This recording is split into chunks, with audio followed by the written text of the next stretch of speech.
South Sudan cannot become a place where other nations' mistakes are repeated. We must learn from the history of other countries. The experience of Lebanon, Jordan, and Syria teach us that taking on conflict from outside can bring great problems. If we want to protect our land, our independence, and our children's future, we must think carefully. South Sudan must not only think about today, we must also think about tomorrow, and even about the next 75 years. A country that plans for the long term will survive. A country that only looks for short-term benefit may face hardship. This story shows us that this clearly. In 1917, the Balfour Declaration looked like a small statement, but it changed the Middle East for more than 100 years. It created issues of land, identity, and displacement that are still not solved today. South Sudan must not repeat such mistakes.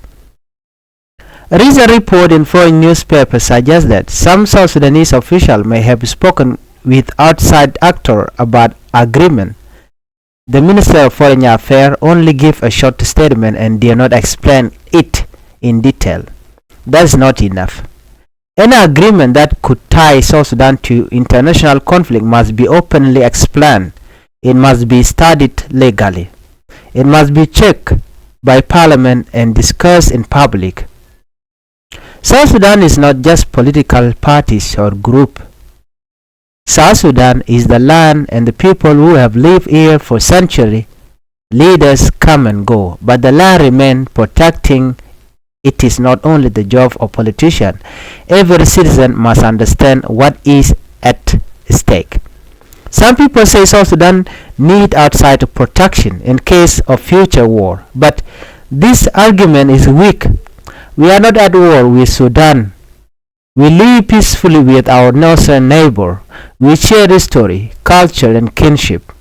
Our long border will only be served through cooperation and good relations.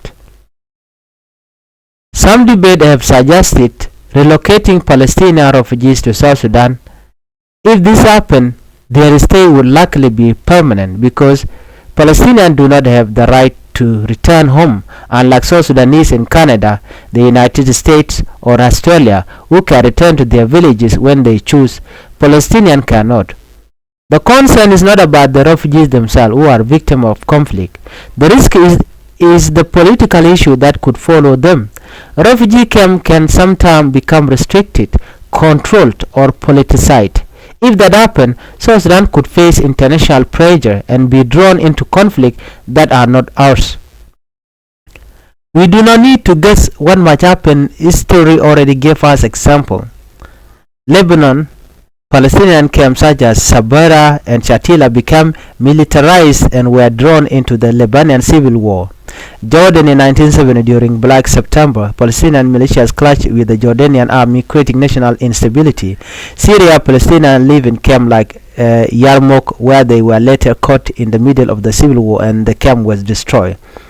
These lessons show that refugee resettlement, if not carefully managed, can bring instability and long-lasting problems. What South Sudan should do? South Sudan must not accept permanent relocation of refugees under political deals. That would mean importing a conflict that began elsewhere into our young nation. If South Sudan wants to help, it should do so in a legal and transparent way. People should come as individuals under clear rules and with respect for our laws. In this way, they can live with dignity and contribute openly. South Sudan can maintain good relations with Israel or any other country, but it must not make secret agreement or rush into risky decisions. True patriotism is not silent. It is asking questions and protecting the country. Citizens have the right to know what their leaders are doing. They must understand the risk before it is too late. South Sudan is still young. We are still healing from many years of war. We cannot risk our future for quick money or a promise from outside.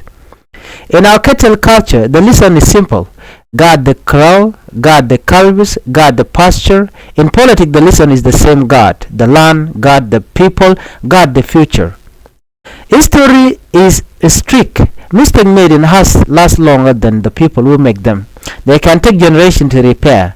We must not pass on problems to our grandchildren that do not belong to them. South Sudan must choose wisely today to protect tomorrow.